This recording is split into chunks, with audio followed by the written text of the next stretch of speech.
Alright, so we're looking at the crank position sensor as well as the cam position sensor on this, well, technically a Cobalt, but this bench tester right here.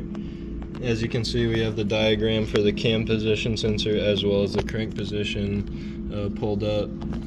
The orange wire going to the cam position sensor is the cam position sensor signal.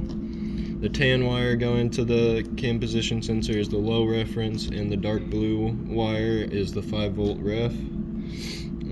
For the crank position sensor, the yellow wire is the signal, PPL I'm guessing, purple is the low reference, and light green is the 5-volt reference. And as you can see now, we're looking at the connector on our crankshaft position sensor now.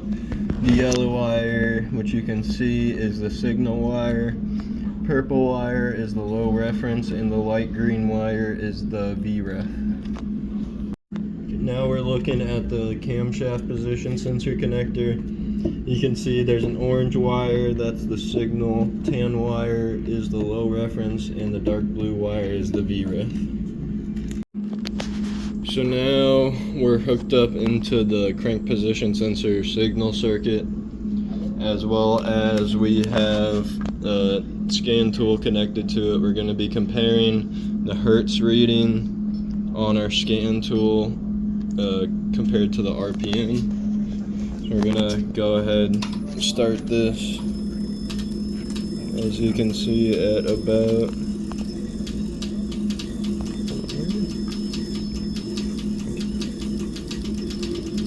RPM and the hertz are very similar, especially when it goes up, it gets extremely similar. You can see at 500 they're both at around, it's at 540 RPM and about 530 hertz.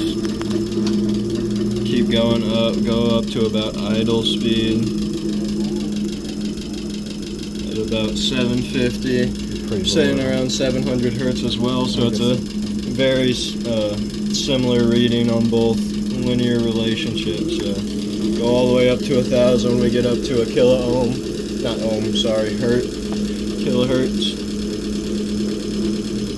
Yeah.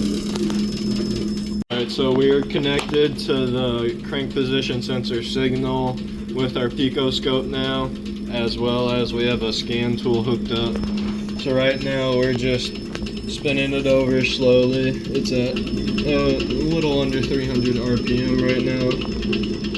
Come over here to the Pico scope.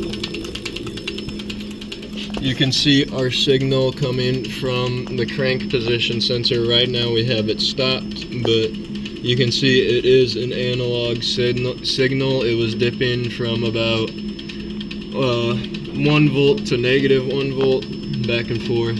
You can see we have all our teeth here, as well as the gap. The gap is where the piston number 1 is at top dead center on the compression stroke. Yeah, the wave, or the signal we were expecting is about to come in right now. There we go.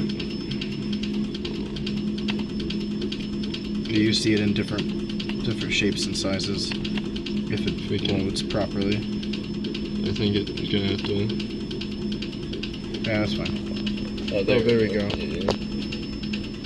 It had to go all the way down to the end, but it is what we were expecting to see. So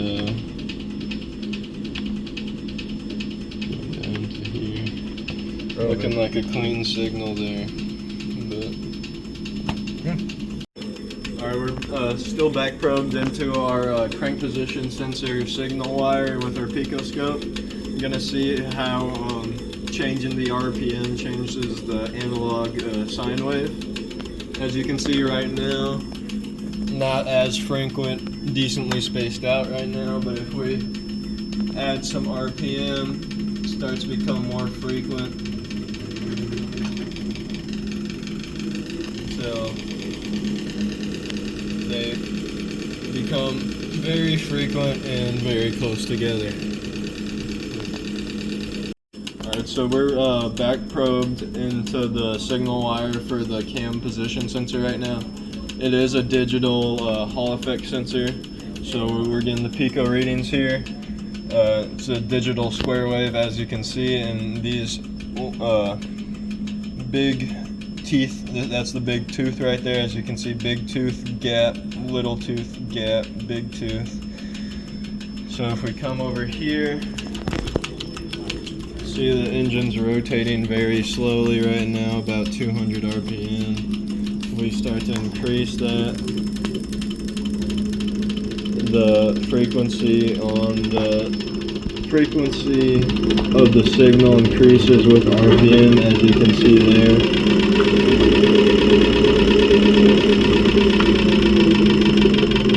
And goes back down. Okay, so now we're gonna make a faulty crankshaft position sensor just by turning this a little bit, and we'll see what it does.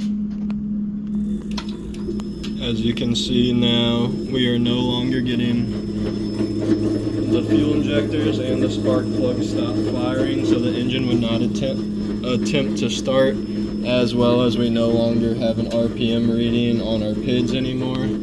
The hertz also went really high. It's fluctuating between like 3 and 11 kilohertz that I've seen. Which is insane. So it's fluctuating really high on hertz, and we don't have an RPM reading, simply just because the crank position sensor is not completely lined up. As you can see, once we line it up, fuel injectors start firing again. So.